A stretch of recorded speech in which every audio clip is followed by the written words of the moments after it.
En cuanto sepamos el nombre del sucesor de Pedro, pues entonces, bueno, pues ya el moderador de la mesa de este debate, pues nos lo comunicará para que todos lo sepamos, y luego ya tendremos oportunidad tras este encuentro que vamos a tener esta tarde de poder ver repetidas y repetidas veces, ¿verdad?, a través de televisión, entre hoy y mañana, yo creo que todo el fin de semana. Muy bien, pues para los que hoy se acercan por primera vez a estas jornadas que hemos organizado con el título Reflexiones sobre educación, crisis de valores, situaros un poco en el contexto del que lo hemos planteado. El título que hemos dado a estas jornadas nos muestra que en el ámbito educativo vivimos un momento significativo de crisis, ya sea asociado a este tiempo de crisis económica que vivimos o ya sea consecuencia del devenir que ha supuesto someter, mejor dicho, la educación al dictado ideológico de los gobernantes. En general, en nuestro país se pone en cuestión el sistema educativo actual, no solo porque se está trabajando en la elaboración de una nueva ley educativa, sino porque también existen muchos indicadores objetivos que nos dicen que algo hay que hacer y replantearnos y reflexionar sobre nuestro modelo educativo. El sistema actual impone un pensamiento único que anula cualquier otra expresión propuesta de modelo de persona. Un sistema que tiene por bandera la libertad, pero que de forma paradójica no cesa de recortar libertades, creatividad y autonomía personal e institucional. Modelo educativo que no responde adecuadamente a las exigencias de un mundo cambiante y globalizado. La Fundación Diocesana de Enseñanza Santos Mártires de Córdoba, cuyo objetivo es la de garantizar los derechos de la Iglesia de Córdoba en materia educativa, quiere con esta iniciativa conseguir el que podamos reflexionar y dialogar de forma serena sobre la educación, provocar el interés general sobre esta cuestión e implicar a todos los agentes sociales, aportar al debate general la propuesta educativa de la Iglesia y mostrar la bondad de la propuesta de la enseñanza concertada y diario católico en estos momentos en el que se ve amenazada gravemente por la administración educativa. Por eso propusimos 3 momentos, uno de ellos el que vivimos ayer tarde, bajo el título Crisis de valores en la educación. En este primer encuentro, nuestro obispo consideró que había 3 necesidades especialmente urgentes que combatir en la educación. El intento de arrancar a Dios del corazón de los niños y adolescentes y jóvenes, el desánimo ante la posibilidad de encontrar la verdad y, en tercer lugar, la necesidad de educar en el amor verdadero y en el amor humano. Seguidamente, don Emilio Calatayud comenzó develando el enorme cambio que se había producido en la sociedad en los últimos 16 años, en el que el concepto de derechos y deberes en el ámbito educativo y en la sociedad no adquiere la misma consideración. Nos proponía la necesidad de que los padres volvieran a recuperar su función como tal y no abdicar de esta responsabilidad.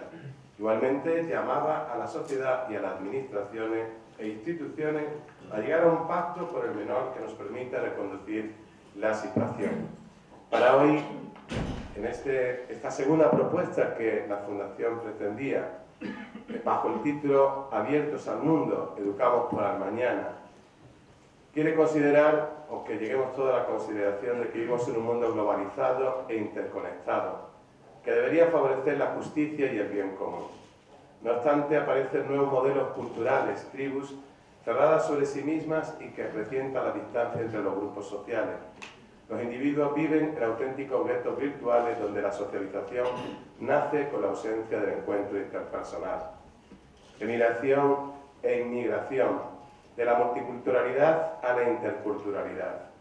Preparamos a las generaciones para partir hacia el exterior como una oportunidad de insertarse en el mercado laboral y no como una oportunidad para crecer en el conocimiento y acogida de nuevos modelos culturales. Pues tampoco preparamos para la integración y asunción de nuevos paradigmas que incorporan las nuevas culturas que enriquecen y llenan de colorido una sociedad monolítica. A la vista está el reparo constante de Occidente ante la posibilidad del progreso que ponen de manifiesto los países emergentes.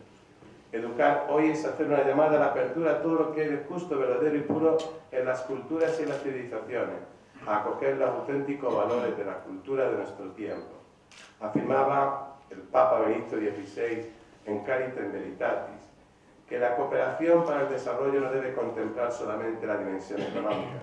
Ha de ser una gran ocasión para el encuentro cultural y humano. Si los sujetos de la cooperación de los países económicamente desarrollados, como a veces sucede, no tienen en cuenta la identidad cultural propia ajena con sus valores humanos, no podrán entablar diálogo alguno con los ciudadanos de los países pobres.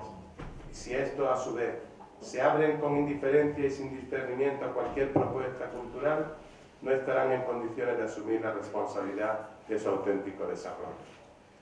Queremos la Fundación y deseamos que esta jornada nos permita aportar y abrir nuevas expectativas en este periodo de reflexión. El futuro está en la educación. La escuela solo es una institución al servicio de las familias, las cuales tienen la primera y gran responsabilidad de educar a sus hijos.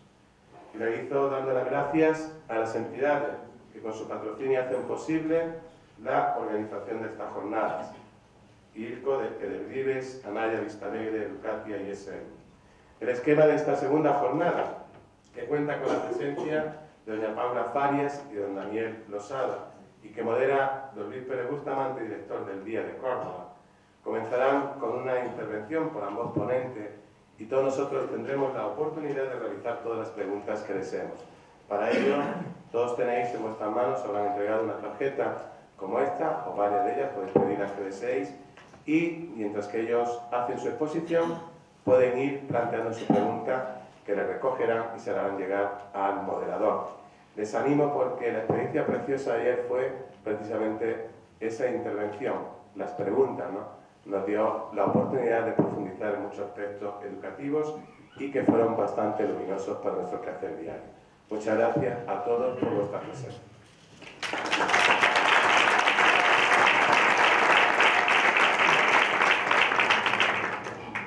Bueno, muy buenas tardes a todos y antes de empezar quiero agradecer a José Juan y a la Fundación Santos Mártires la invitación al Día de Córdoba en mi persona para moderar este coloquio. Esto suena regular nada más, pero bueno, son los fallos del directo. Uno está acostumbrado a rellenar páginas, con lo cual hablar en público se le da regular. Quiero agradecer la invitación y dar paso rápido al coloquio, porque yo aquí vengo a dar paso a palabras y a que ustedes hagan muchas preguntas, porque eso primero les enriquece a ustedes y segundo me facilita a mí el trabajo, que es una cuestión realmente importante. Sobre todo porque el Vaticano nos ha contraprogramado y en fin, ¿qué le vamos a hacer? No se preocupen que el día les va a informar en exclusiva del nombre del nuevo Papa. Tengo el enorme placer de compartir sillas y mesitas con dos personas que nos pueden dar una visión, creo que muy interesante, en este mundo en el que vivimos actualmente, en el que las fronteras cada vez son más pequeñas y están más difuminadas, de la vida más allá de nuestro mundillo y de nuestro ombligo, por así decirlo, ¿no? Como les he dicho, yo no quiero hacer grandes presentaciones porque creo que los importantes en esta mesa son mis dos acompañantes. A mi izquierda está don Daniel Losada, socio fundador de la web TripDrop, que es una web muy peculiar, muy interesante, que es una web de implicarse. Dicho así, suena un poco sencillo, pero es tan sencillo como que es una web que sirve para poner en contacto las necesidades de unos y de otros, las necesidades de colaborar de unos y las necesidades de recibir de otros. Creo que hay pocas cosas más bonitas en este mundo que es servir de intermediario al intercambio y a la colaboración. Daniel Losada nació un 18 de junio, según pone en su Facebook, y no diremos el año porque somos todos gente extremadamente joven, con lo cual, ¿para qué vamos a entrar en cosas más desagradables? Como les he dicho, tiene una web dedicada al intercambio y tiene una web en la que yo me he quedado con dos frases que me parecen muy interesantes. Una dice: no se trata de arreglar el mundo, sino de hacerlo más cercano. Y otra dice: viajamos para ser mejores a la vuelta. Creo que son dos frases que definen perfectamente la labor social que se realiza a través de Trip Drop, que es una iniciativa que demuestra que la imaginación y las ganas de colaborar no tienen fronteras. Es una iniciativa formada por tres amigos: Daniel, Pablo Di Giacomo y Pablo del Palacio del Rey, con lo cual tenemos Di Giacomo, un italiano vaticano, y tenemos un rey, con lo cual no podemos estar mejor acompañados, y que busca pues el máximo de colaboradores, el máximo de colaboración para que haya un intercambio en aquellas personas que quieren irse de viaje y que su viaje, además de enriquecerles personalmente en lo que ven, pueda enriquecerles en lo que ayuden, ¿no? Estas personas, bueno, pues a través de la página web pueden conocer las necesidades de aquellos países a los que se dirigen, necesidades de material escolar, de material para comedores. He visto una experiencia en Nairobi también con material para una aula informática y, bueno, quienes viajan se ponen en contacto, se ven las necesidades, se realiza una colecta, si me permite decirlo de esa manera, y cuando se realiza el viaje, pues se lleva para allá ese material. Se hace lo que se puede, para eso me pagan.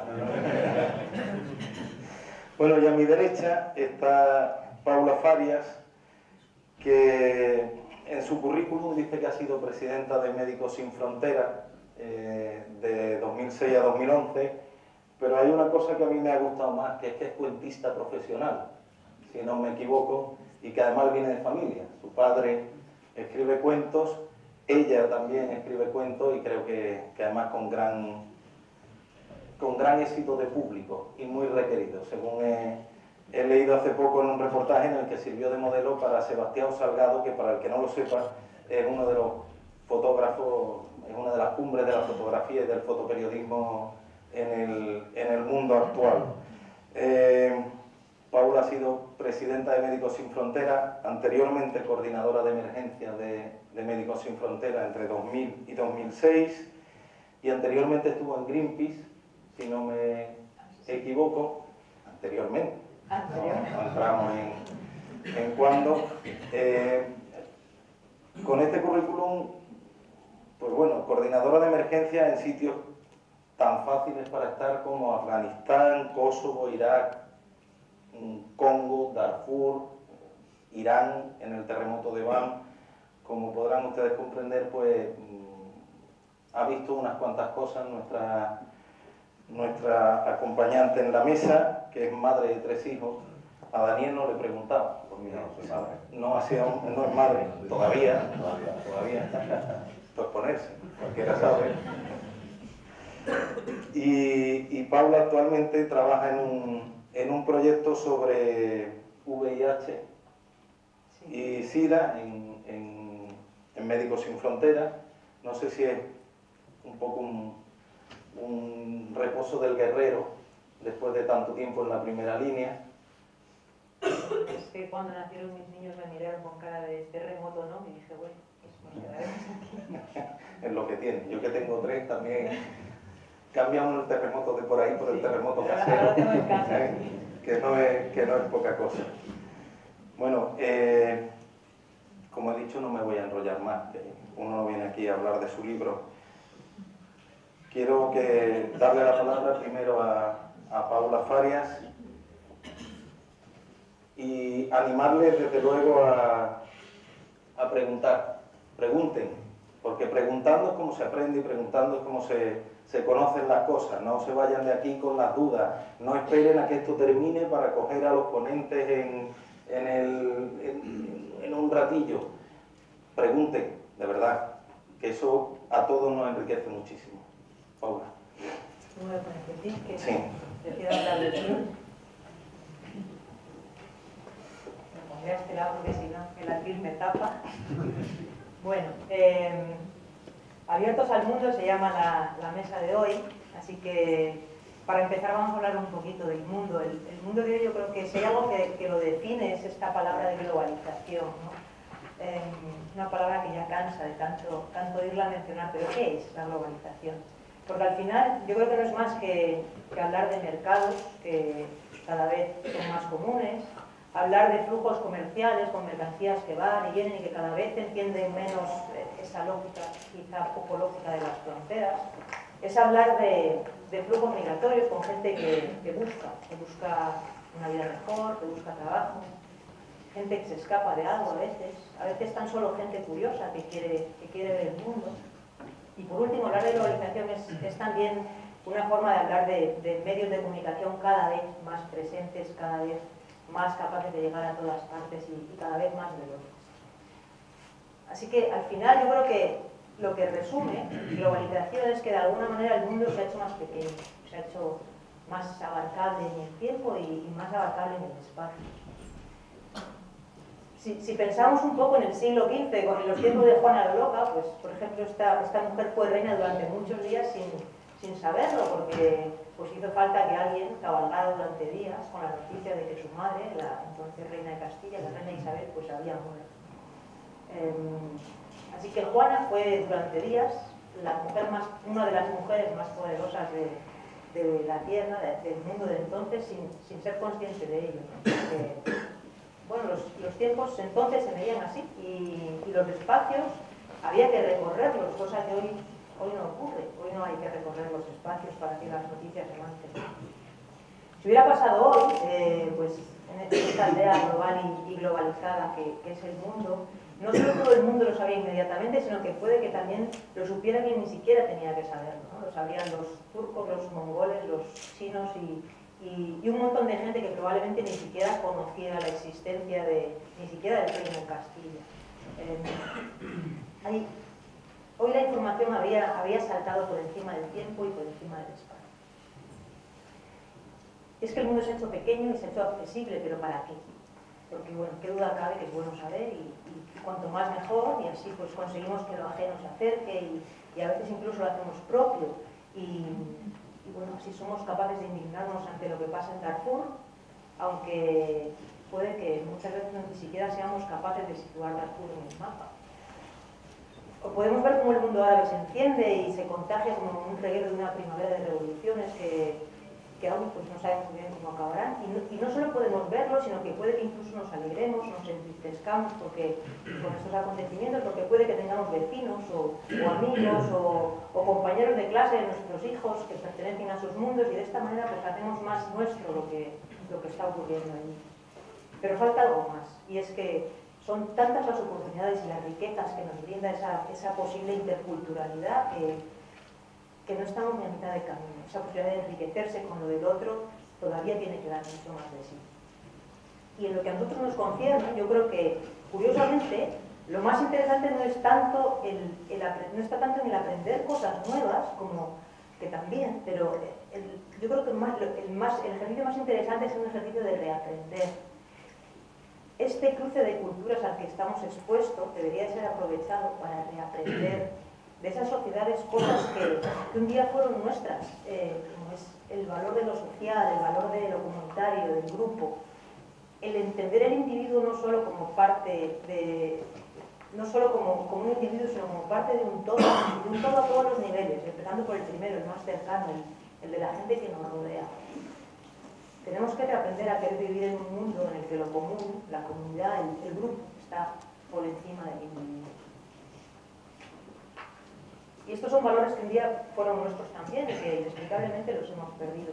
Y los hemos perdido yo creo que en parte confundidos en este mundo de aparentes certezas y seguridades, donde de alguna manera nos hemos creído este espejismo de pensar que podíamos vivir solos, pensar que podíamos dejar de necesitarnos los unos a los otros. Un individualismo que en el fondo está en la base de muchos de los males que hoy nos acucian. Y yo creo que estos tiempos convulsos que vivimos, tan difíciles para tantos, son sin duda una buena oportunidad para recuperar esos valores. Valores que que son nuestros, que sin duda algunos están en nuestro ADN de especie y que puede que últimamente hayan estado olvidados, pero que nos pertenecen a nosotros tanto como a cualquier otra sociedad. Ahora, la cuestión es cómo aprender o cómo reaprender, porque lo cierto es que nos cuesta y bueno, por eso seguimos quizá hablando de multiculturalidad, que es, a fin de cuentas, convivencia, pero no conseguimos dar un paso más y hablar de interculturalidad, hablar de certificación mutua, de beber unos de otros, de sumar unos con otros. Tenemos las oportunidades, pero compartimos los espacios sin interrelacionarnos adecuadamente. Y prueba de lo que nos cuesta es que ya tenemos segundas generaciones de inmigrantes y sin embargo seguimos ahí sin terminar de romper esas barreras. Y es que para aprender una de las claves es que hay que ser permeable, hay que dejarse empapar, hay que abrir los ojos, hay que abrir las orejas. Eso que los críos saben hacer también y que a nosotros nos cuesta.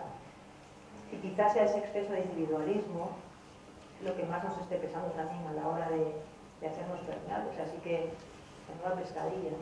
Si realmente este es el problema, tenemos un problema con esta pescadilla, que parece que se muerde la cola.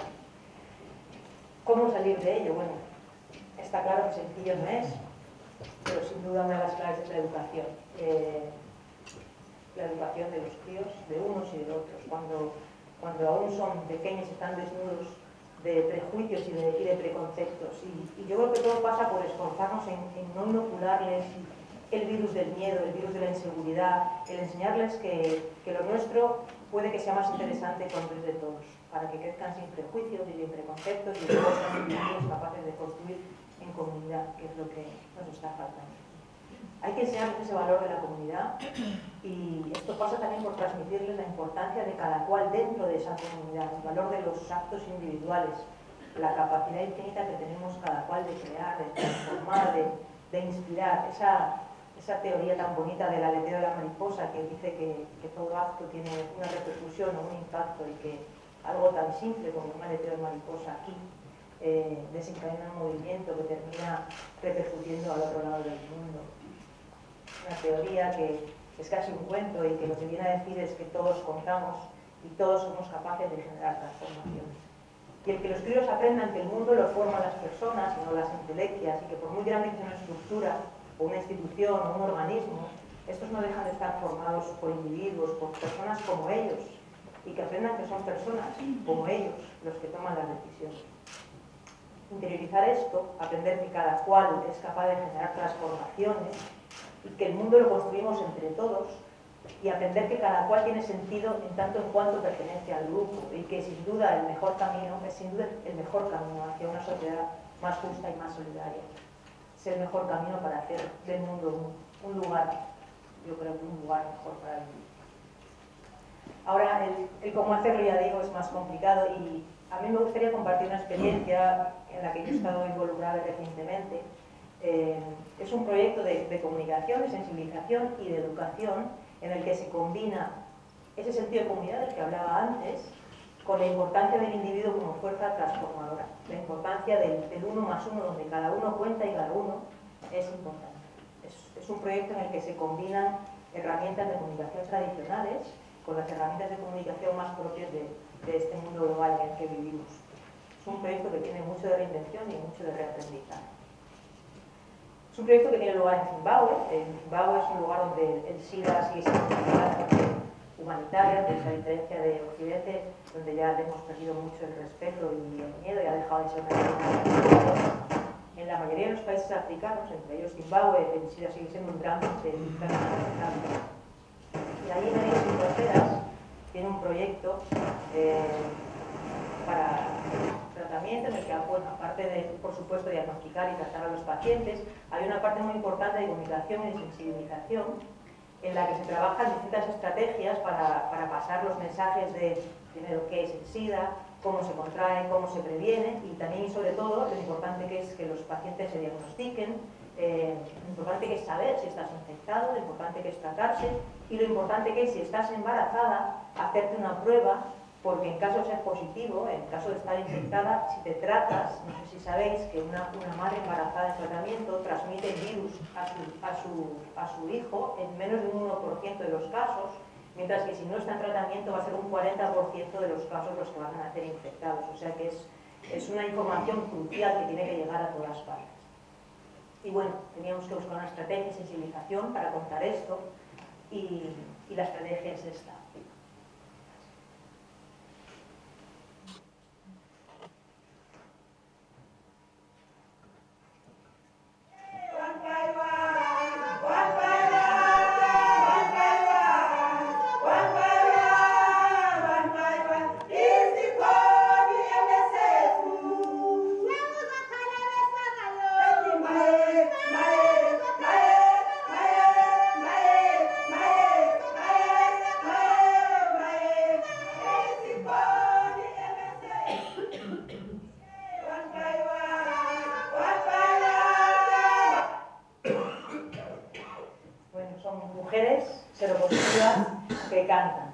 Juntan para cantar, porque allí cantar sin duda es la mejor forma de hacer pasar los mensajes. Los cánticos son más útiles que la radio o que los periódicos.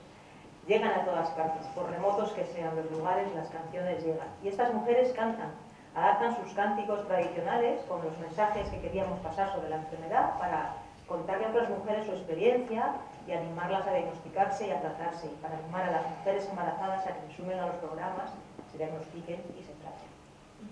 Porque, bueno, ¿quién mejor para transmitir un mensaje que alguien que ha pasado por circunstancias similares? Así que para hablarle a una mujer embarazada y con miedo, qué mejor que otra mujer que haya pasado por sus mismas circunstancias. Y bueno, aquí tenemos una comunidad que se moviliza para compartir, una comunidad en la que cada individuo cuenta y cada gesto suma, en la que queda patente que el grupo es mucho más que la suma de las individualidades. Y bueno, después nosotros con estas músicas maravillosas lo que hicimos fue,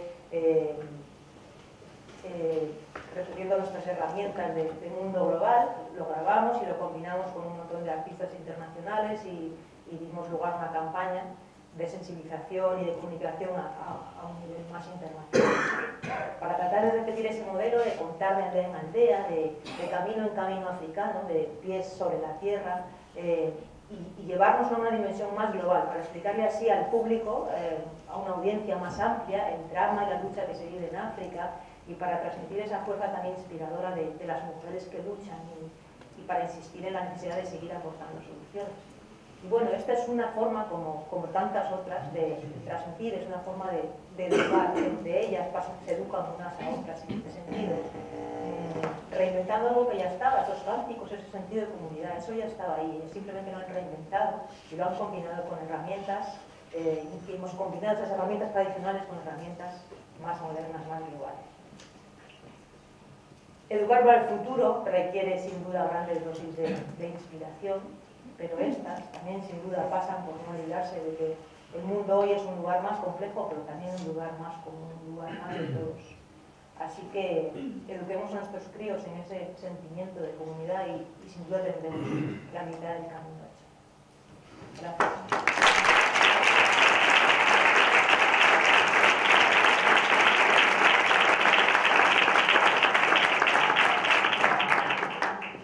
Muchas gracias, Paula. He dicho una cosa que es más útil que los periódicos. Últimamente casi todo es más útil que los periódicos. Dicho lo cual, le vamos a dar la palabra a Daniel directamente. Buenas tardes. ¿Se me oye? Es que no sé. Sí, no. En primer lugar, muchas gracias a la Fundación por tenerme aquí, a Paula también. No voy a usar de presentación, va a ser mejor, más fácil a todos. Entonces, bueno, sí quiero contaros, yo no soy ningún profesional de la educación, estoy aquí pues por lo que comentaba Luis, por la web de Ritro, y a este respecto quiero comentar cómo nace, ¿no? Y por qué estamos haciendo esto. Entonces es verdad, lo que hablamos de la globalización ha sido el detonante, pero está cambiando todo. La crisis económica, las oportunidades antes estaban en España, venían sudamericanos para acá, ahora somos nosotros los que vamos para allá, empieza a no haber criterio, no hay patrón. Y urge, porque todo esto está dejando unas sociedades muy interconectadas.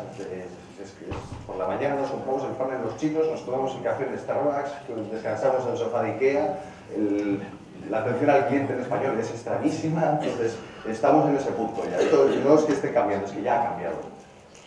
tenemos, por tanto, que aprender a aceptar esto, a que somos una suma de identidades. Cuando tenemos culturas distintas conviviendo con nosotros, tenemos dos opciones: rechazarlas o añadirlas. Pues al final estamos tendiendo un poco a ser uno, y eso implica valores, implica mucha implicación, si vale la redundancia. Nos remontamos ahora al año, yo creo que fue el 2004, estamos en Tanzania, en el lago Eyasi, un sitio maravilloso, y ahí está, no sé si habéis visto la peli de Los dioses deben estar locos, una antigua de unos que tiran una botella de Coca-Cola, cae en África y hay un perrito muy simpático que es un bosquimano que la va llevando a otro sitio. Entonces, bueno, estos son los bosquimanos. Yo estaba allí, tenía mucha curiosidad en conocer a esta tribu, son nómadas. Y hablando con un tipo del pueblo, le pregunto: oye, ¿tú sabes dónde están los bosquimanos? Porque se mueven bastante. Y me dice: sí, están al otro lado del río Seco que hay allí. ¿Y no me llevarías? Pues sí, sí. Entonces, bueno, no sé si le di $5 o algo así, me llevó para allá y camino de la tribu. Le pregunto: oye, ¿qué les gustan los bosquimanos? ¿Con qué puedo quedar yo bien, un poco tener ese detalle, esa diferencia con ellos? Y el tipo enseguida sonrió y me dijo tres cosas. Me dijo: tabaco, les encanta; agua, el río está seco; y clavos. ¿Clavos? Sí, eso es lo que luego derriten para hacer las flechas con las que cazan y comen. Bueno, nada, sí. Paramos en una aldea, compramos todo esto, llegamos donde estaban efectivamente. Allí había 3 hogueras, una de niños, otra de hombres, otra de mujeres, era por la mañana. Y bueno, la verdad es que éramos 2, como allí no nos hicieron mucho caso. Entonces ya empezamos a sacar las cosas, pasamos por aquí, nos hemos traído esto, nos han dicho. El discurso cambia, empezamos a hablar, comunicarnos. Yo siempre voy con una armónica, solo me sé canciones religiosas, pero bueno, ellos no lo saben, las canciones de misa, y bueno, toca la una. Ellos enseguida sacaron también un instrumento raro que tenía, una especie de coco a forma de guitarra con tendones de animales estirados, que era, bueno, empezamos ahí un poco a interactuar. Y claro, cuando les dimos todo eso, dimos ese primer paso, ellos correspondieron. Ellos: ¿queréis quedar a comer? No, pues sí, no sabemos muy bien el qué. Bueno, pues vamos a cazar. Estuvimos 4 horas cazando con bosquimanos en Tanzania, que no se me va a olvidar nunca, no daba crédito. Os cuento esto para explicaros en qué consiste Trip Drop. Este fue el primer trip dropeo, si queréis, que hicimos, pero de la historia consciente. Entonces, lo que es este proyecto es una web en la que publicamos necesidades de colectivos en el mundo, véase colegios, orfanatos, ONGs que están en destino, dispensarios, hospitales, cualquier cosa que sea un colectivo. Necesidades que no sean económicas, no se admite dinero. Hoy hace falta $300 para comprar material escolar. No, dime qué material escolar y yo lo publico. De hecho, el nombre Trip Drop está en inglés: street de viaje, drop de gota o de dejar algo en un sitio. Esto lo hacemos con unas expectativas internacionales. Es verdad que lo hacemos desde España, o aquí nace la idea, pero no nos engañemos, en España no viajamos tanto. Son mucho más los anglosajones, europeos, australianos los que siempre te encuentras por allí. Y luego catalanes y vascos, eso sí, siempre dices Jordi o Gorka, allá donde estés. Y bueno, pues ese es el modelo. Es decir, publicamos esas necesidades como información. No nos lo dan, no es como una ONG de dame lo que yo se lo doy. No, tú te vas a ir de viaje, te vas a ir a India, te metes en la web, hay un buscador, India. ¿A qué zona vas a ir? Pues voy a ir al sur. En el sur de India tienes los sitios donde tenemos necesidades contrastadas y pues ves que cerca de tu hotel o en tu ruta hay un colegio donde pone que necesitan exactamente material escolar para 130 niños, cuadernos, bolis, libros, en qué idioma. Cuanto más clara sea la información y más específica, mejor. Hay de todo, además. Material escolar es lo más normal, pero bueno, ropa, comida. Y esto es lo que publicamos, de modo que el viajero, sabiendo eso, ya sabe lo que tiene que hacer, si quiere. Es decir, muchas veces, ¿cuántos de vosotros habéis viajado en los 2 últimos años, 2 o 3 últimos años? ¿Cuántos habéis viajado? Lejos, ¿eh? Sevilla no vale. En estos países donde habéis estado, que puede ser del tercer mundo, ¿habéis visto necesidades? ¿Habéis visto pobreza? Yo sí. Y muchas veces te quedas con ganas de ayudar a esta gente. ¿Por qué no lo haces? Por falta de información. Es que si tú sabes antes que vas a pasar por ahí, que hace falta exactamente eso, amigo, y encima no te están pidiendo dinero. Y vas a conocer a quién estás ayudando. Ese es el tema, mirar a los ojos a quien ayudas. Esto nos acerca. Entonces, esto es lo que hemos hecho. ¿Cómo lo hacemos? Preguntando. Es decir, esto es una web, no es ni una ONG ni una empresa, no es nada, es una web, es lo que veis. Si os metéis en trip-drop donde te casa lo veréis. Simplemente eso. Y preguntamos en nuestros propios viajes, como en su día con los bosquimanos, amigos expatriados, hermanos de amigos que trabajan en una ONG en Perú o en Argentina, donde sea, ellos son los que nos dicen qué hace falta en estos sitios. Preguntamos a las ONGs también, preguntamos a instituciones religiosas, son los que mejor funcionan, a fundaciones, pues ahora estamos, por ejemplo, con los marianistas, nos van a volcar todos los proyectos que tienen, misioneros, etcétera, para ponerlo ahí, porque además esto da visibilidad también, luego os contaré, que es uno de los objetivos. Y además, ¿quiénes somos nosotros para decidir qué hace falta?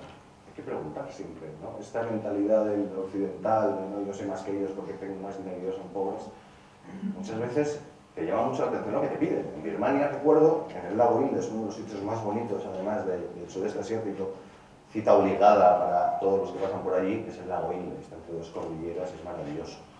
Y ahí hay varios colegios, de hecho entramos en un par de ellos, preguntamos a Su, que era la profesora, ¿y qué necesitáis aquí? Claro, flipan, para ellos es como la carta a los reyes, ¿no? Me estás preguntando qué necesito, pues sí, porque luego vendrá otro viajero y seguramente te lo traiga porque lo voy a publicar, les cuento un poco esto más resumido. Y nos decía, paraguas y chubasqueros, lo tenía clarísimo, paraguas y chubasqueros, ¿y por qué?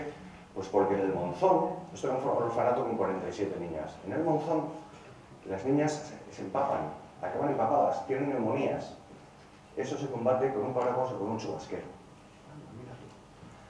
Entonces, además siempre intentamos y ponemos en la web que compren estas cosas en destino, porque primero no cargas con ello, segundo es más barato y tercero la divisa se queda ahí, el favor es doble.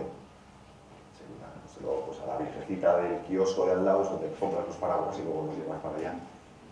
Y bueno, y funciona bastante bien. Además, pues, en Senegal, cuando fuimos a Senegal, recuerdo que pregunté a una amiga, está casada con un senegalés, y le preguntaba a Gabriel, y le dije, ¿qué os hace falta? ¿Qué necesitáis? Y el tipo también lo tenía clarísimo. Trajes de chaqueta viejos. Trajes de chaqueta viejos. Bueno, a casa de amigos, metimos todos en Maputo, llegamos para allá. Luego, una vez me preguntan, ¿no? ¿Y para qué queréis los trajes de chaqueta? Y resulta que en la época del turismo, estamos en la playa, en la época del turismo, muchos jóvenes de 18 o 20 años de Dakar van a la playa a buscarse la vida. No tienen donde dormir, duermen en la playa. Y eso, los trajes de chaqueta, lo que hacen es abrigarles. Por eso. Luego también son muy coquetos los senegaleses y se van a sus bautizos y a sus cosas con los trajes, pero claro, hasta que no te dicen eso, no lo sabes. Es otra de las bondades del proyecto, en mi opinión, es saber exactamente qué necesitan porque les preguntamos. ¿Por qué lo hacemos? ¿Cuáles son los objetivos? 3, sobre todo. 1, que la ayuda llegue íntegra. Íntegra, la estoy dando yo lo llevo y yo se lo doy. Si quiero dar 10, doy 10. Y aquí están. Segundo, que sea la correcta, porque les hemos preguntado. Y tercero, y es el más importante, un poco lo que enlaza con lo que estamos hablando ya aquí, y que a futuro creo que será importante esto dentro, que eso espero, es la sensibilización. La sensibilización del que va, el que viaja y ve otra realidad. Es justo que además de ver un país vean una realidad. Es justo. Y esa realidad no es nunca como te la imaginas. Entras lo hablamos en el tren antes, Paula y yo, en Kibera. Kibera es un slum, un barrio de chabolas, los más grandes de África y los más pobres, están a las afueras de Nairobi. Y es increíble, porque allí pues, son todo chabolas, son 600.000 personas viviendo en este slum. Tú cuando entras ahí, vamos de la mano de Kibera Tours, es una ONG que trabaja allí, con la que contactamos, y a partir de entonces, pues eso es lo que ponemos en la web. No sé si eran $20 lo que pagas, porque te dan una visita de 3 horas y te enseñan cómo es su vida. Es mucho más interesante eso, a lo mejor que irte a un safari. Es interesante. En esas 3 horas es muy complicado ver una mala cara. estás viendo, me vais a permitir igual con la barbaridad, pero la belleza de la pobreza. ¿A qué me refiero con esto? Hay belleza ahí en tanto en cuanto ves cómo esta gente gestiona su vida. Eso es lo bonito, esa es la lección. En estos sitios cada sonrisa a un niño es una lección. Y ese es el clic que te traes luego a España. Esa es la sensibilización. Yo trabajo, lo que esto no me da de comer, lógicamente, me da de vivir. Lo que me da de comer es, me dedico a hacer safaris, viajes personalizados, lunas de miel, viajes al fin y al cabo, viajes a medida. Y a todos mis clientes les doy esta opción. Hombre, si se van a Nueva Zelanda, no, pero si se van a África, Asia, sí, les cuento el centro y les doy la opción. El 60-70% de ellos lo hacen. Cuando vuelven, es curioso, porque siempre quedo con ellos después, que me cuentan, es curioso, no te hablan del cómo la leona cazaba en la sabana, el globo que cogieron en el Serengeti, o no te hablan de eso. Lo primero que te dicen es la cara de los niños en Birmania, cuando las 3 horas que pasaron allí, o en Kibera, lo interesante que era aquello, es lo primero que te cuentan. Estos tíos ya están mentalizados, ya tienes ese clic. ¿Por qué han pasado por ahí? Porque han parado para verlo. Ocurre otra cosa. Las mejores, yo por lo menos, los mejores momentos que he tenido de viajes han sido con los locales. Es decir, al final esto no es caridad, no me estoy acercando yo a alguien para ayudarle, que también es un intercambio. Cuando viajas, lo haces para conocer. Cuando conoces aprendes y cuando aprendes creces. Por eso, decía bien Luis, que somos mejores a la vuelta, han aprendido algo. Y por eso lo hacemos, para que la gente vea que esto se puede hacer. La sensibilización es lo que más nos importa, sin duda. Y los clientes, ya os digo, que vienen siempre motivadísimos con eso. Entonces, ahora mismo estamos en un punto donde en los últimos 2 años pues han llegado necesidades ha habido gente que en Tanzania, en Camerún, en República Dominicana, en muchísimos países ya está pasando. Y claro, cuando de repente ves que 3 amigos que decidimos hacer esto, que parece una buena idea por lo sencilla que es, porque otra cosa importante, le estamos resolviendo muchos o estamos ayudando a muchas ONGs con los problemas logísticos. Me explico, tú si quieres llevar, pues, ¿qué pasó en Camerún hace poco? Llevaron 6 portátiles, no, a Kenia, justo a Kibera. Estaban haciendo una computer room que querían hacer. Y me escribió Freddy, estamos siempre en contacto con una persona en cada proyecto, es decir, ya puede ser la monja de la misión, el sacerdote, también en una misión, o puede ser el profesor, el monje. Siempre tenemos a alguien que nos actualiza las necesidades, ¿no? Que preguntamos si estamos online con ellos cada mes o así, y nos van actualizando. Oye, que ya tenemos, además esto pasó, ya tenemos todos los paraguas de ILE, cambiar y poner 3 necesidades y nos dan otras. Y entonces, con lo que se iba a decir de la sensibilización, yo os he contado también el tema de los países, lo de las ONGs, es decir, el tema logístico. En Camerún, en Kenia, hacían falta para ese computer room 7 portátiles. Fueron, además de esto nos enteramos después, porque luego la gente nos manda sus historias que luego las colgamos en la web. Y fueron 7 amigos de Madrid, de las afueras, de Colmenar, que llevaron un portátil cada uno. Luego nos escribieron y nos dijeron que estaban con las hermanas siervas de Bamenda, en Camerún. Además, cuando publicamos Camerún, nunca piensas que venga a Camerún, no es un sitio demasiado turístico. Luego aquí van. Tardamos 10 minutos en subir esas necesidades. 6 meses después nos llega un mail, Javier Rodríguez, me acuerdo perfectamente, donde nos cuenta su experiencia con las monjas. Fueron una tarde, se quedaron 4 días en el proyecto, conocieron, que al final se trata de eso, de interactuar, conocieron aquello, conocieron a los niños, estuvieron allí. Y en Kenia pasó lo mismo, fueron luego a Kenia y también fueron a Kibera y llevaron estos portátiles también. Entonces, tiene sentido que nos conozcamos todos. Por eso enlazo con lo que os decía al principio, de que tenemos que conocernos más, que tiene que haber menos extraños en este mundo, que no tiene por qué haber tribus de una determinada o círculos cerrados. Si abogamos por conocernos todos un poco más con proyectos de este tipo, llegaremos a buen puerto. Y esta es la propuesta de TripDrop. Ahora mismo, ya os digo, llevamos 2 años con esto, cada vez son más los sitios que se están sumando, las ONGs que nos dicen lo que hace falta las publicamos y la gente lo lleva, les estamos ayudando en el problema logístico que tienen, a los viajeros les estamos dando unas experiencias totalmente únicas, que las crean ellos en realidad. Nosotros solo damos una dirección, una persona de contacto y unas necesidades determinadas. Muchas veces también son servicios, no son solo cosas que llevas. Nos pedían en Marruecos, sí hay varios sitios donde hace falta inglés. Entonces para y da 2 o 3 horas de clase de inglés, habla con los niños en inglés. Eso también nos pasó en Laos. La profesora apenas hablaba inglés, aprovechó que íbamos para allá y estuvimos una tarde entera hablando con los niños en inglés. Y este tipo de modelo es muy flexible. Puedes poner cualquier cosa, desde una tostadora hasta un electricista que arregle no sé, un aparato, un ordenador, cualquier cosa, y está pasando y lo hacen. Entonces, al final, esta es la excusa, el puente o la llave para que viajeros de todo el mundo tengan estas experiencias. Como os digo, también lo estamos haciendo en España. Lamentablemente lo estamos haciendo en España y funciona bien. Funciona bien porque es verdad que el español es un tipo muy buena gente, pero es desconfiado. Entonces, claro, hasta que no se lo das tú te lo crees, ¿no? Entonces, acaba también con el problema que hay transparencia a veces, porque eres tú el que lo estás dando. Y lo podemos hacer en cualquier país, lo podemos hacer en España, lo debemos hacer allá donde vayamos. Entonces, ahí está nuestra propuesta de TripDrop y espero que os haya gustado y que lo difundáis, porque las buenas ideas, si no se difunden, no existen. Muchas gracias.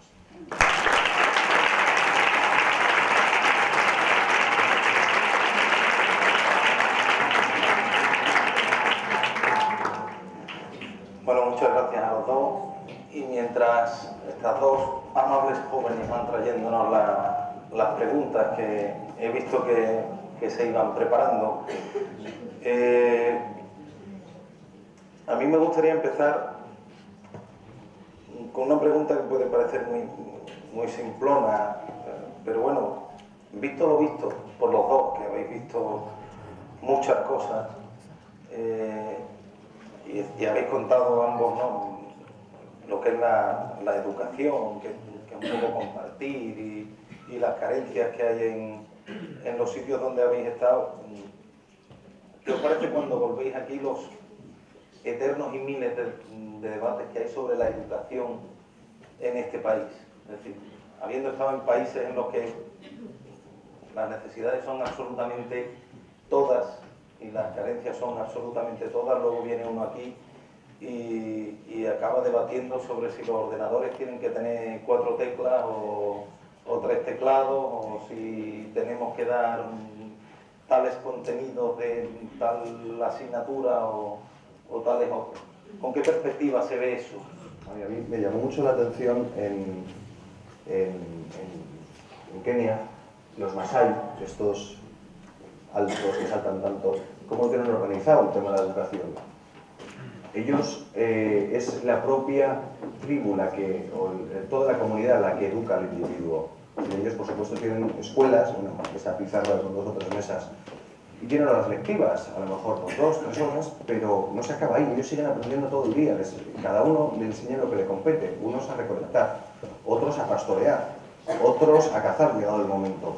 Entonces, es una de las cosas que veo que aquí no pasa. Aquí, cuando cuando terminamos los estudios, estamos muy preparados para ir a la universidad, sí, pero estos tíos están preparados para la vida. Entonces, esta es yo lo que no acabo de ver que aquí ocurra. Allí nos preparan para la vida, aquí nos preparan para trabajar o para la universidad. Entonces, yo creo que al final es un concepto distinto. Y bueno, me parece más válido a lo mejor, deberíamos añadir eso, ¿no? De hecho, una de las cosas que deberíamos también, estamos con un sistema educativo, yo insisto, no soy educador, pero bueno, sí estoy en contacto con varios proyectos de educación o de valores y bueno, estamos saliendo a lo mejor de un modelo educativo que ha servido durante mucho tiempo, donde se premiaba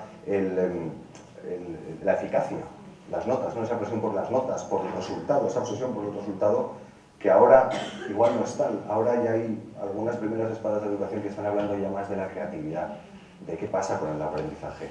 Ahí es donde está la pasión muchas veces del estudiante, y no el resultado final, que es lo que se mide siempre. Entonces esa apertura yo creo que es necesaria la de la creatividad y luego el tema de enseñar a vivir también. La creatividad lo que te hace al final es saber lo que te gusta y desde ahí sí fluyes mucho, lo demás ya no solo.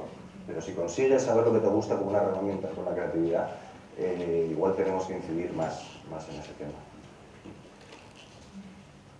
Sí, bueno,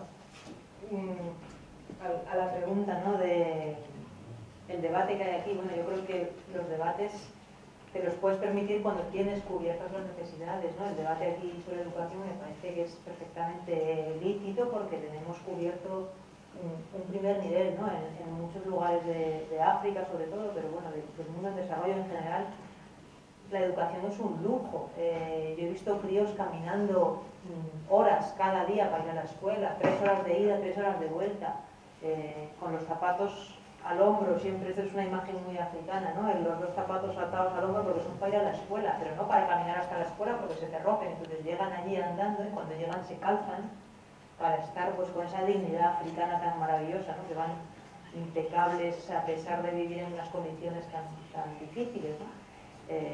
Porque es un lujo para ellos, es un privilegio ir a la escuela y se visten para tal y guardan los zapatos para que en la escuela tengan ese aspecto, ¿no? Dándole también el valor tan importante que tiene para ellos el tener ese espacio de educación. Aquí bueno, tenemos tantas cosas en la mesa que muchas no las valoramos, ¿no? La educación es una de ellas.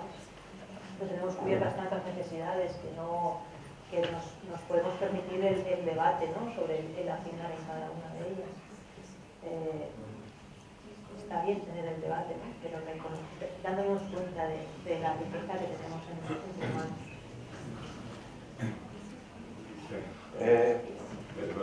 Efectivamente, a eso iba, a la rigurosa exclusiva. El Papa es el cardenal Bergoglio, argentino, de nombre Francisco.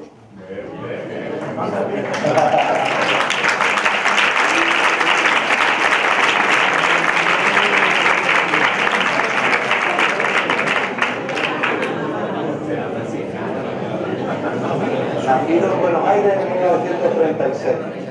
Y debo decir, reconocerle a José Juan, que dijo que iba a haber sorpresa, y habemos sorpresa. Además de Papa, sorpresa. Bergoglio. Bueno, y una vez que lo hemos sabido y todos estamos ya mucho más tranquilos, José Juan ya tiene jefe nuevo. Tiene 76 años con que le bueno, yo qué sé, cualquiera sabe. Hoy escuchaba en la radio que para todo el mundo 76 años es ser muy mayor, pero para los cardenales es una edad magnífica. Así que, en fin. Bueno, debo decir que, bueno, ya hemos comentado a Bergoglio. Sigamos. Tengo una de las preguntas que hacen para ambos. Dice, nos proponéis un sentimiento de globalización en un mundo individualista, en donde el yo es el que vale y el tú está anticuado. ¿Qué consejos para el día a día de una maestra normal y corriente podéis dar? Gracias. Y el corazoncito. Bueno, yo a los maestros todo mi respeto. Me parece tan difícil ser maestro de los críos. Yo creo que una cosa importante para transmitir este sentimiento de comunidad es que cada uno se sienta una pieza importante de algo, ¿no? El que los críos también de alguna manera vean que son capaces de generar transformaciones, que son una pieza importante del puzzle y que el puzzle es global, ¿no? Y por ahí, ¿no?, que vean que todo tiene sus consecuencias, que los actos tienen sus consecuencias y que el mundo lo forman las personas y que muchas veces nos refugiamos en un poco los imponderables, parece que las cosas son como son y no se pueden cambiar, y que los críos aprendan que no, que al final toda institución, todo organismo, por grande que sea, está formado por individuos, ¿no?, y que cada movimiento tiene su respuesta. Yo creo que es un poco la clave, ¿no? ¿Cómo explicarles eso a los críos? Pues yo creo que vean que son importantes, que sus movimientos son importantes y que tienen consecuencias, ¿no? Que lo que hacen no es un movimiento aislado, sino que es parte de un grupo. Yo lo intento con mis hijos y bueno, creo que me va saliendo a duras penas. Ya con una clase de 30 no me atrevo a dar semejantes consejos.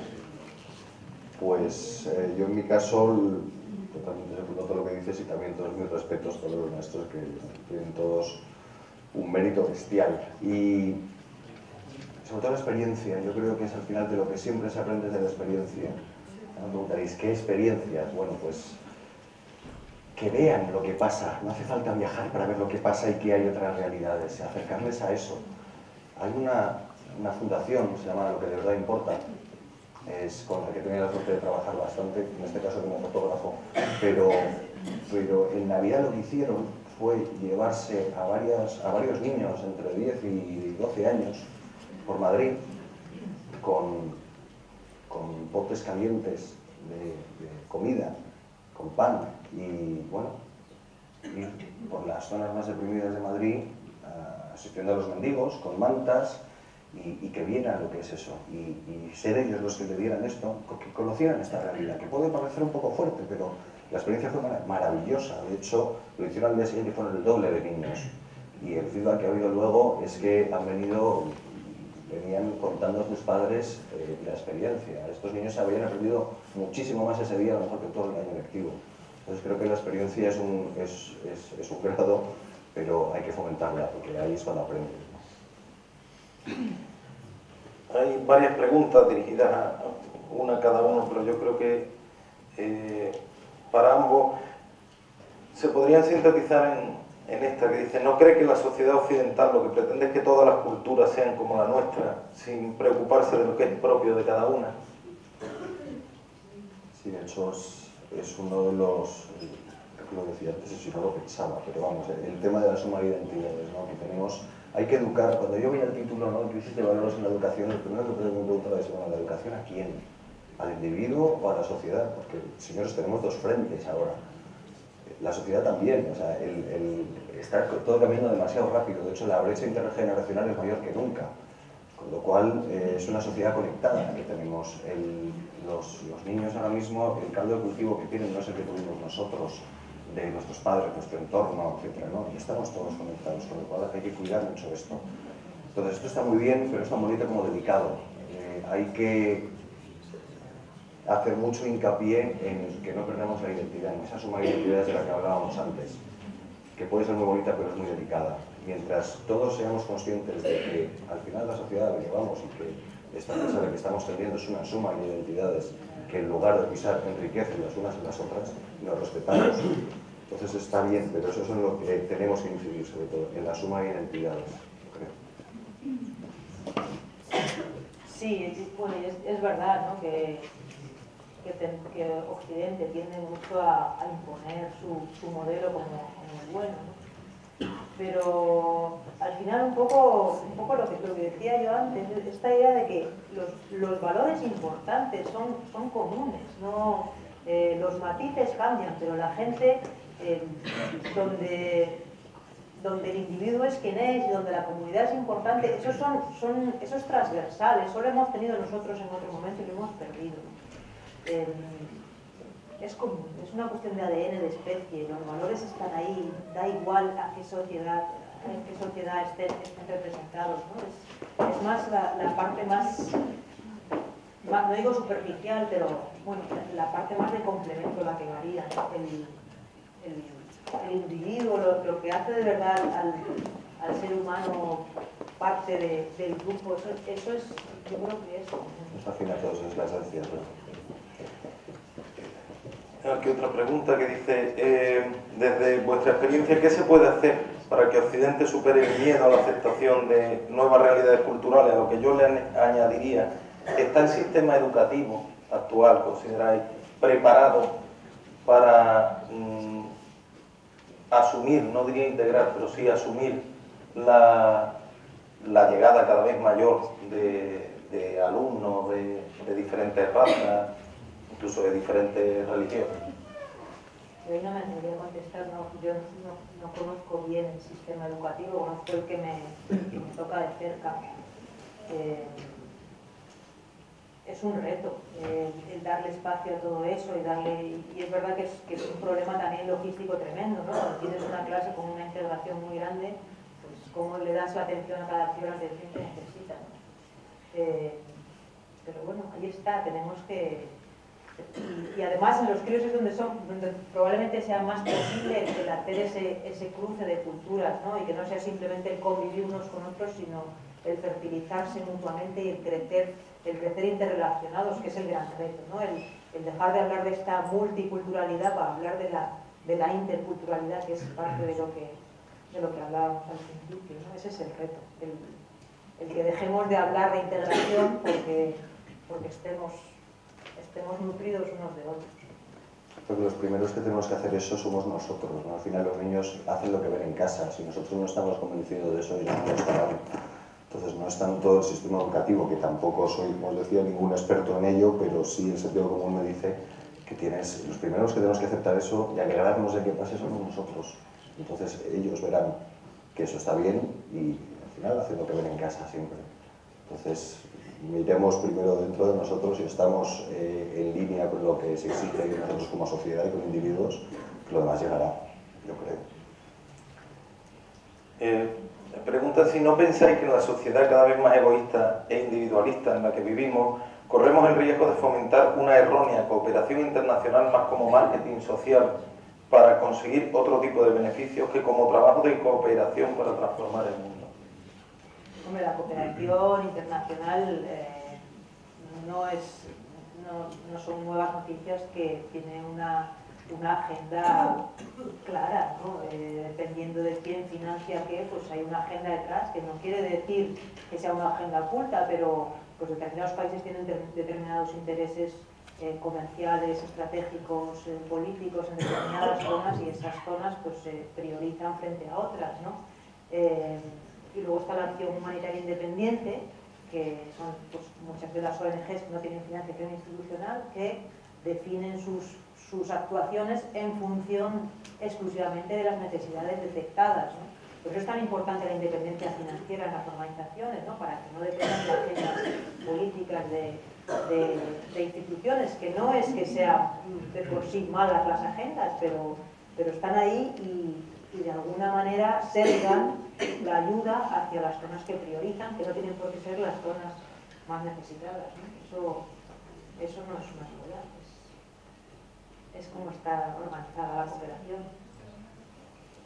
Pues a este respecto, si sabéis algo de cooperación es Paula, pero vamos, yo sí en su día hice lo de, o el día nacido otra unión de Tritro, un poco desde la mentalidad de, bueno, no sé si creo en el resto de cooperación, ONGs, etcétera, porque unas veces es bueno, otras veces es malo, la única forma es hacerlo nosotros. Entonces de ahí nace el impulso. Y al final, al que se unen, o sea, no estoy rechazando ONGs ni mucho menos, sino darle un instrumento nuevo donde el ciudadano y el individuo puede armar su ayuda directamente. También ayudando a las ONGs, pero nace de ahí, nace un poco de esa caja negra de nadie, de que no sabemos qué pasa cuando tú donas o no donas. Hay algunos que sí, otros que no. Entonces, como no lo sabemos y hay cierta desconfianza, pues este es un método. También es verdad que creo que la magia está en ayudar a personas más que a causas, ¿no? Mirar a los ojos y viene de ahí. Creo que la cooperación es importantísima, debe hacerse y bueno, seguro que es mejorable en algunos casos, no lo sé, no los conozco. Pero bueno, Triprop está un poco también para ir en esa línea. Y en esta línea hay otra pregunta que dice: ¿cómo diferenciar si mi ayuda sirve o estoy ayudando a empeorar aún más la situación? La ayuda siempre sirve, ¿no? La cuestión es, yo creo, el cómo eficazmente está gestionada esa ayuda, ¿no? Puede servir más o puede servir aún más, ¿no? O sea, no servir algo, no se me ocurre ahora mismo, que algún enfoque erróneo de alguna actividad, ¿no? Pero lo que sí es cierto es que hay ayuda que que a lo mejor pues la eficiencia con la que se gestiona no es la adecuada y podría sacársele más jugo, ¿no? O hacer las cosas más, de una forma más pertinente, cuando de verdad responden a necesidades y las necesidades están bien detectadas e identificadas, ¿no? Si la pregunta es más referida a cómo evaluar si la ayuda que das a una ONG determinada, bueno, yo creo que ahí está la rendición de cuentas de las organizaciones. Cuando uno le da una organización tiene que también saber pedirle cuentas y además debe de exigirle cuentas, porque es la forma de que las organizaciones también se lo exijan a sí mismas, ¿no? Pero bueno, ahí están todas las ONGs, todas las fundaciones trabajando, cada una con un modelo distinto, y le corresponde al donante también asumir esa responsabilidad de saber a quién donas y de asegurarte que tu esfuerzo está gestionado adecuadamente. Totalmente de acuerdo, o sea, se trata de optimizar siempre la ayuda. Yo no creo que ayudar sea malo en ningún momento, pero sí es verdad que es optimizable en muchos casos, y por eso insisto tanto en lo de preguntar siempre, ¿no? Son ellos, no nosotros, los que saben lo que de verdad les hace falta, y creo que sí, que es optimizable. Muchas veces pues no sé dónde era, hacían falta bombillas y llevaron bombillas, y creo que a los 2 meses todas las bombillas estaban pintadas de negro porque daban demasiada luz. Entonces, claro, pues a ver, dime que es otro tipo de luz la que necesitas, ¿no? Entonces ese diálogo es importante, siempre saber hasta dónde, y son ellos los que nos tienen que decir cómo. Ya que ambos conocéis muchas culturas, ¿las reconocéis más felices con lo que tienen que nuestra sociedad con todo lo que nos sobra? Hombre, yo creo que, a ver, ese es el gran tópico, ¿no? Lo que sí es cierto es que cuando uno vive en la precariedad, vive mucho más el presente y el aquí y ahora, ¿no? Que la gente es más feliz, pues probablemente porque vive en el momento mucho más intensamente, porque el futuro es muy incierto. Y nosotros vivimos quizá en un exceso de sensación de certezas y de seguridades, que además es falso, y bueno, parte de lo que está pasando ahora y parte de lo mal que llevamos la crisis viene por ahí, ¿no? Porque se nos ha roto esa burbuja falsa en la que parecía que vivíamos, ¿no? La gente en África y en el mundo más precario pues vive aquí y ahora, y cuando están bien porque están viviendo muy el presente.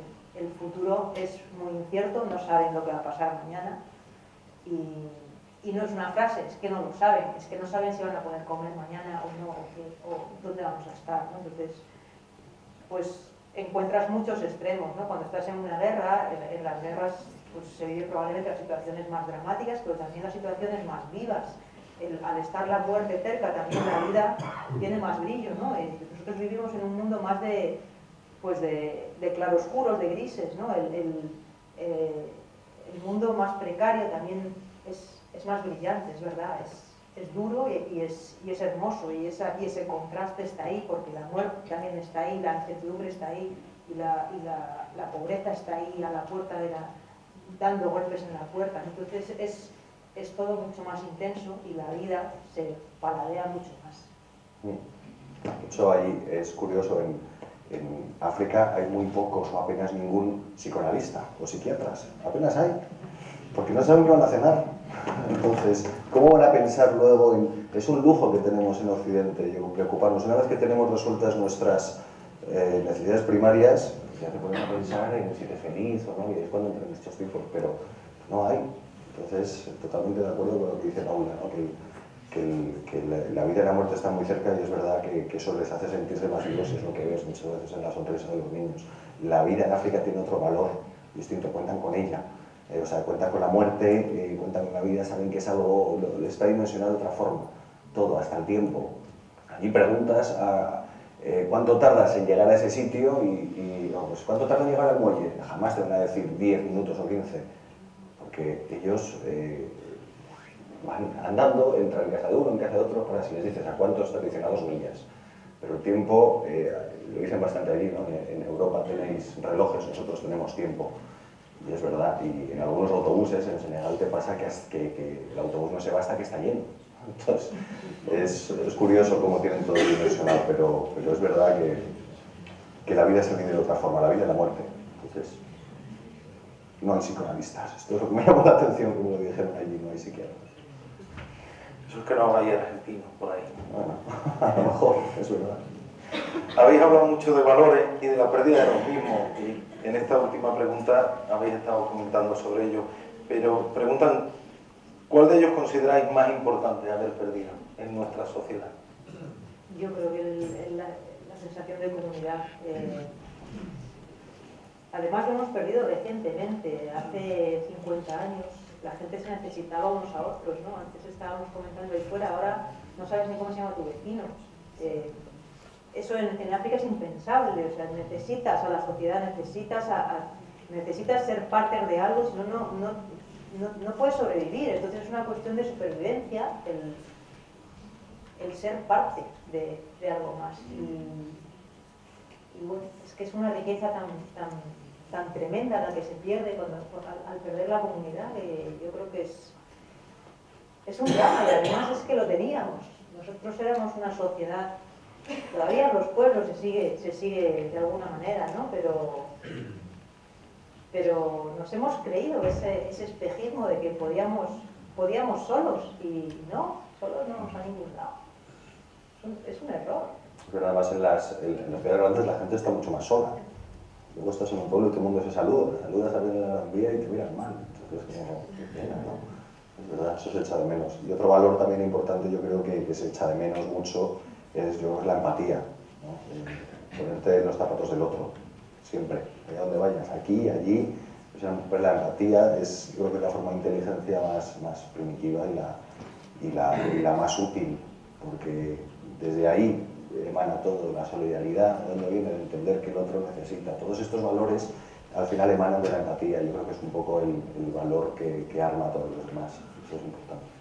En África no verás a nadie muriéndose de hambre, o se mueren todos, que también pasa, pero no vas a un pueblo y hay alguien que no ha comido, no puede ocurrir. Está la comunidad que lo arropa, ¿no? No importa que seas primo, que seas pariente o que... Eso aquí, bueno, cuánta gente encuentras en la calle, ¿no? Que necesitan y la gente pasa al lado y nadie le presta atención. Eso en África es impensable, y sus niveles de abundancia son mínimos. Es gente que tiene lo poco que tiene, lo comparte, y lo hacen porque tienen el sentimiento de comunidad, se sienten parte de algo más. Entonces no conciben el estar comiendo ellos y que haya alguien que no haya comido. Aunque seas tú el que no ha comido, que no tengas problema de encontrar la comida, ¿no? Te ofrecen porque es la forma de estar en el mundo. Sí, además no es generosidad, es cultura. No es un tema de, venga, yo soy generoso, no, somos así, funcionamos así, es verdad. Y eso aquí no lo tenemos, desde luego. Hablando de esta pérdida del sentimiento de comunidad, hay dos preguntas que versan sobre lo mismo. Vivimos en una sociedad cada vez más avanzada tecnológicamente. De hecho, aquí estamos como posesos mirando los móviles a ver si Bergoglio nos dedica un saludo o no. Y vivimos en esta sociedad cada vez más global, más comunicada. Paula hablaba de la importancia de la comunicación, de los medios de comunicación, este boom loco de redes sociales en el que vivimos actualmente. Hay dos preguntas que dicen lo mismo. ¿Cómo se puede, una es más general, otra habla más de niños, cómo se puede romper la inercia de que la globalización no acabe con el individuo social, que es un poco lo que comentabais sobre la pérdida de este sentido de comunidad? Y más referido, hay otra pregunta que va más directa hacia la implicación de los padres hacia sus hijos. ¿En qué creéis que hemos fallado? ¿Y cómo se puede cambiar esta tendencia a tener hijos absortos delante de una pantalla y dándole con el dedo permanentemente a la maquinita? Bueno, eso es tan fácil como quitarle yo a mis hijos no les dejo la maquinita. Ahora hablo como madre. Los niños necesitan hablar con sus padres y jugar con sus padres, y los padres son el mejor juguete que pueden tener. Yo recuerdo para mí estar con mi padre haciendo cualquier cosa, daba lo mismo, el juego era estar con él, ¿no? Es verdad que en este mundo de prisa pues esto cada vez es más complicado, ¿no? Pero también igual es cómodo poner al niño en la máquina o ponerle a ver la tele, ¿no? Lo enchufas ahí, te olvidas y haces tus cosas. Y a veces no hay que hacer el esfuerzo porque además es que es pan para hoy y hambre para mañana. O sea, si tú no consigues generar con tus hijos una relación de comunicación y si no lo haces cuando son chiquitos, cuando tengan 15 años, ¿dónde vas? ¿No? Entonces, bueno, supongo que es cuestión de apagar la máquina. Yo, hombre, no soy padre, no me pasa esto, pero sí es verdad que estamos en una sociedad muy conectada, o sea, estamos todos conectados ya a nivel educativo. No sé muy bien cómo solucionar eso. Sí se me ocurre que la tecnología bien aplicada puede ser una herramienta muy buena para los niños. De hecho, debería ser a futuro el autopista sobre la cultura del aprendizaje, porque además les estás enseñando con sus métodos.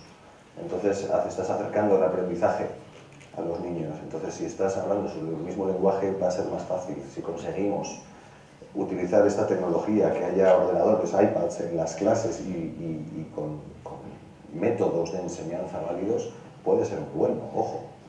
Entonces, esto ya lo iremos viendo. Si queréis, volvemos a vernos dentro de 10 años, a ver cómo ha ido, pero creo que puede ser, es una buena oportunidad, bien si la gestionamos bien, para, dentro del aprendizaje, sacar un buen partido de estas nuevas tecnologías. Por supuesto, va a haber peajes importantes y ese, pues eso, estar delante de la tele, delante del ordenador, la consola, el videojuego, pues ese será uno de los peajes y eso va a depender de cómo lo gestionen los padres. Pero bien utilizado puede ser positivo en algunos casos, yo creo. Mi padre cuando éramos chicos decía, hace sol. Cuando hacía sol no había nada mejor que hacer en el mundo que salir al sol. No, daba igual, cualquier cosa que propusieras. No, es que hace sol. Y eso era el gran argumento, ¿no? Para todos. Pues sigue haciendo sol. Así que el argumento sigue siendo válido. Sí, no hay nada como una pelota de fútbol o una bici o un buen sitio donde correr, ¿no? Es que además eso lo ves luego en África, en estos sitios, con qué poquito, y están todos felices, ya ni siquiera con un balón, con camisetas, con cuerdas, hacen un balón y juegan, y les ves sonríen de otra forma, sonríen de verdad, se ríen, la forma de jugar es totalmente distinta. Lo tenemos todo y bueno, hay media sonrisa de vez en cuando, hay más, pero no hace falta tener todo eso para viajar, o sea, para hacer feliz, y lo ves en los niños, tanto en África como en Asia, en cualquier sitio. No hace falta, y esto es lo que no acabamos de darnos cuenta, ¿no? No más que hacer cosas cuando, si hace sol, a lo mejor es salir ahí fuera.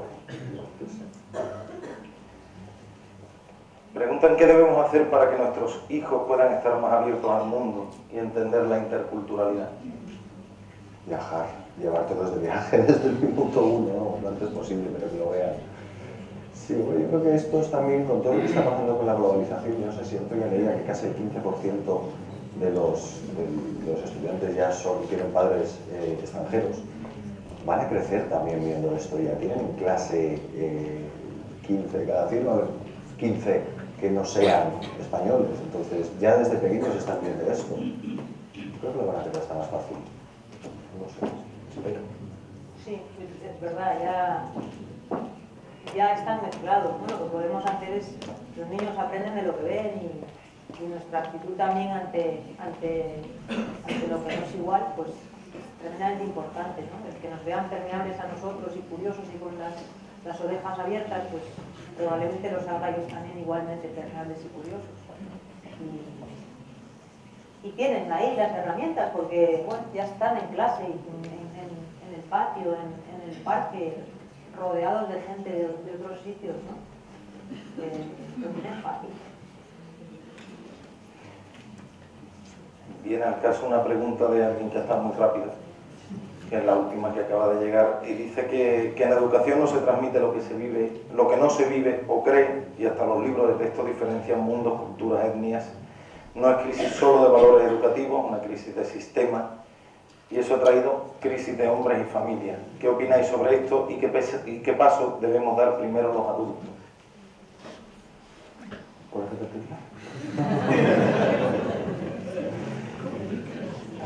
que no he seguido el hilo. Que en educación no se transmite lo que no se vive o cree, y que incluso los propios libros de texto diferencian los diferentes mundos, culturas, etnias, y esto ha llevado no a una crisis de sistemas, de valores educativos, sino de un sistema que ha, por así decirlo, dividido en compartimentos absolutamente todo, ¿no? Y eso lleva a una crisis de hombres y de familia, de estar todo tan compartimentado y tan... Hay mucha teoría y poca práctica, yo creo, y vuelvo al tema antes de la experiencia, que hay que experimentar. Hay una fundación, se llama Créate, estos también colaboré con ellos, eran chavales de 10 años, entonces fuimos a contar a algunos emprendedores nuestros proyectos a los niños. Y fui a contar Trendrop. Y esta fundación lo que hace es muy curioso, les ayuda a emprender, o sea, casos prácticos, y les ayudan a experimentar. Les organizan durante 2 o 3 meses en grupos de 4 o 5 personas, con niños, para que desarrollen una idea, la que a ellos se les ocurra, da igual, la que se les ocurra, pero que se organice y que la hagan. Y insisten mucho también en el prototipado, ¿no? Pues hay ideas, pues hablaban de piruletas en la sala del dentista con anestesia para cuando lleguemos y nos vayan a pinchar no nos duela. Pues vale, pues desarrollala. Entonces hacían esas piruletas con papel maché y las prototipaban. Es muy importante que los niños, sobre todo cuanto más pequeños, más se expresan con las manos. Entonces se abren muchos procesos neurológicos que vienen por las manos. Entonces por eso insisten mucho los educadores, en esta fundación nos insistían mucho en el prototipo. Vale, tienes la idea, ahora dibújalo, ahora hazlo. Entonces en ese proceso estaban haciendo una empresa, se daban cuenta que tenía que haber uno que era muy bueno con las manualidades. Bueno, pues este va a ser el que haga las manualidades. Otro que es muy bueno contándole a la profesora, este va a ser el comercial. Otro que es bueno poniendo los dibujos, este va a ser el de marketing. Y uno que lo hace todo, que es el director. Entonces al final se dan cuenta, asumen cada uno sus roles y van haciendo, desde que tienen 10 años, están viendo eso, están haciendo desde la experiencia y la creatividad de la que hablábamos antes, sacando proyectos adelante y estimulándose. Contaban luego los profesores que algunos alumnos que eran muy malos estudiantes o más introvertidos, de repente los otros 4 les habían hecho el director de esa empresa y lo contaban de otra forma y desde ahí se desarrollaban, desde ahí se retrataban. Entonces por eso es importante la experiencia y la creatividad, yo creo, porque es al final lo que te da, lo que saca la teoría de la ecuación, ¿no? Que está muy bien a lo mejor como punto de partida, pero si se queda ahí, yo creo que más se trata de tener más experiencia. Yo creo que esto de los libros de texto diferencian los mundos, las culturas, pero eso no está mal, ¿no? De hecho, yo creo que tender a uniformar tampoco sería bueno. Es bueno reconocerle a cada uno sus especificidades, ¿no? Pero saber beber de eso y saber quedarte con lo que te gusta y con lo que no te gusta de cada una e ir pues entrelazándose de alguna manera, ¿no? Además yo creo que esto es como ponerle puertas al campo, es que ya estamos viviendo en un mundo cada vez más global y podemos mantenernos en nuestros guetos, pero es una cuestión de masa crítica. Cada vez hay más gente de todas partes y cada vez vamos a irnos mezclando más, nos guste o no. Así que y el sistema poco va a poder hacer para parar esto, ¿no? Dice, en educación no se transmite lo que no se vive o cree, pues créetelo, ¿no? Y me quedan 2 preguntas, y una de ellas va en esto que ha dicho Paula, ¿no? De aprender de todo el mundo, y me gustaría que vosotros, que habéis recorrido mucho mundo y que habéis visto las consecuencias de decisiones erróneas en muchos ámbitos, ¿qué opináis de decisiones que afectan al ámbito de la educación o al ámbito social, como esto de controlar el uso del burka, del prohibir los crucifijos en determinados lugares? Son valores de educación y de coexistencia pacífica entre todo el mundo, ¿no? Vosotros que habéis estado pues en numerosas zonas de conflicto sobre todo Paula, habéis visto las consecuencias de esas persecuciones, ¿no? Las consecuencias de la acción-reacción, ¿no? La reacción a la prohibición. A mí lo del verbo prohibir me cuesta mucho conjugarlo en sus formas. Me parece que trae siempre... No es la forma de gestionar nada, ¿no? Hombre, el burka tiene... Yo he trabajado en Afganistán y he trabajado con burka y te digo que lo de andar metida en un burka porque es la anulación de la persona, ¿no? Luego tiene su punto, porque bueno, marea un poco, porque claro, es como llevar una rejilla aquí, ¿no? Entonces a veces te cuesta un poco el cogerle, pero tiene un aspecto que es que no estás, entonces eres el hombre invisible, bueno, la mujer invisible, ¿no? Tiene un punto ahí maligno, te metes por todas partes, puedes mezclarte con quien quieras en una sociedad en la que normalmente, si vas sin burka, bueno, yo cuando estuve en Afganistán es que era obligatorio ir con burka, no había opción, ¿no? Y entonces, tú como occidental, en todas partes eres la blanca y eso supone muchas connotaciones, ¿no? Tienes dinero, tienes capacidad de hacer cosas, eres una ONG, siempre tienes...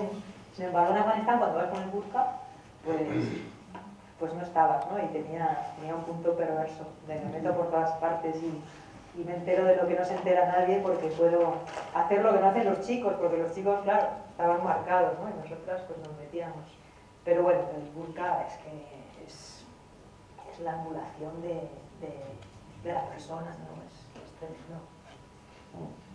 Hombre, yo ahí decía Cervantes, que a mí lo tengo puesto en la web también, que viajar hace a la gente, se hace a las personas discretas.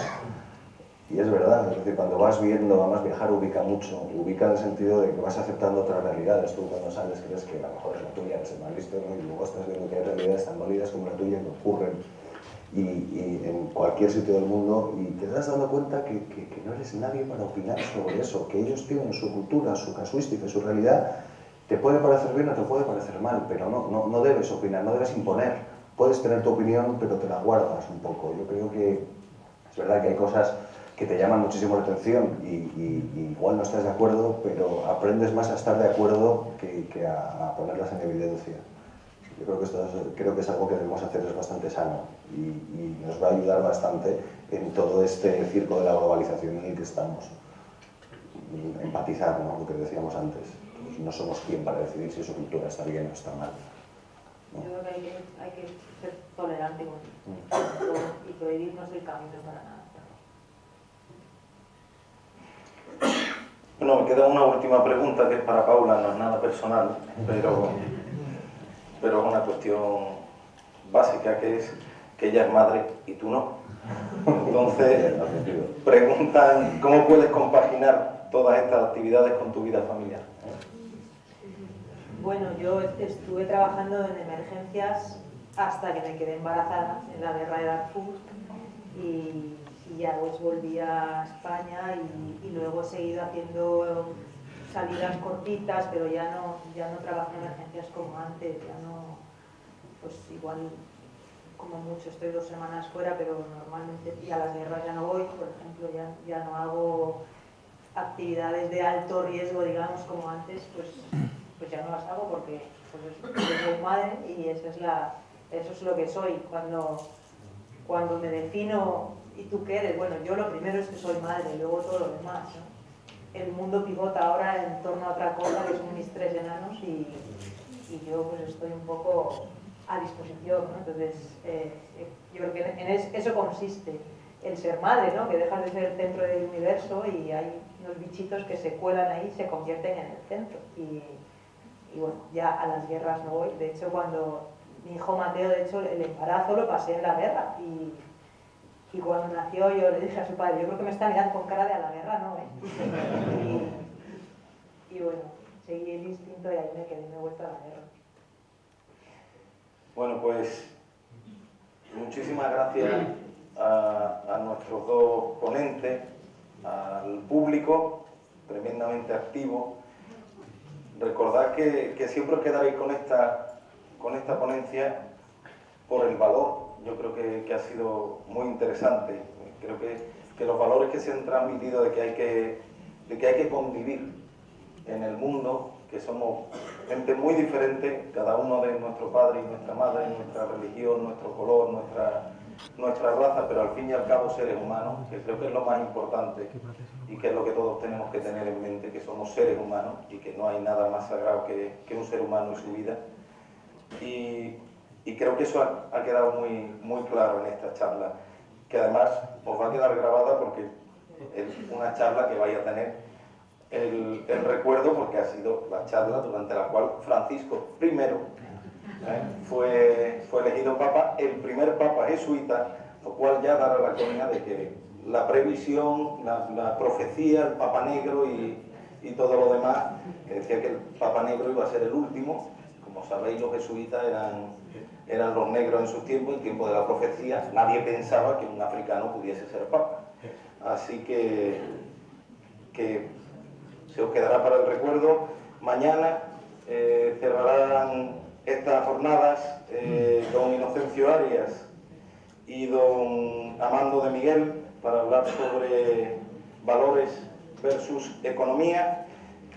Y nada, muchísimas gracias a todos, muchas gracias a la Fundación.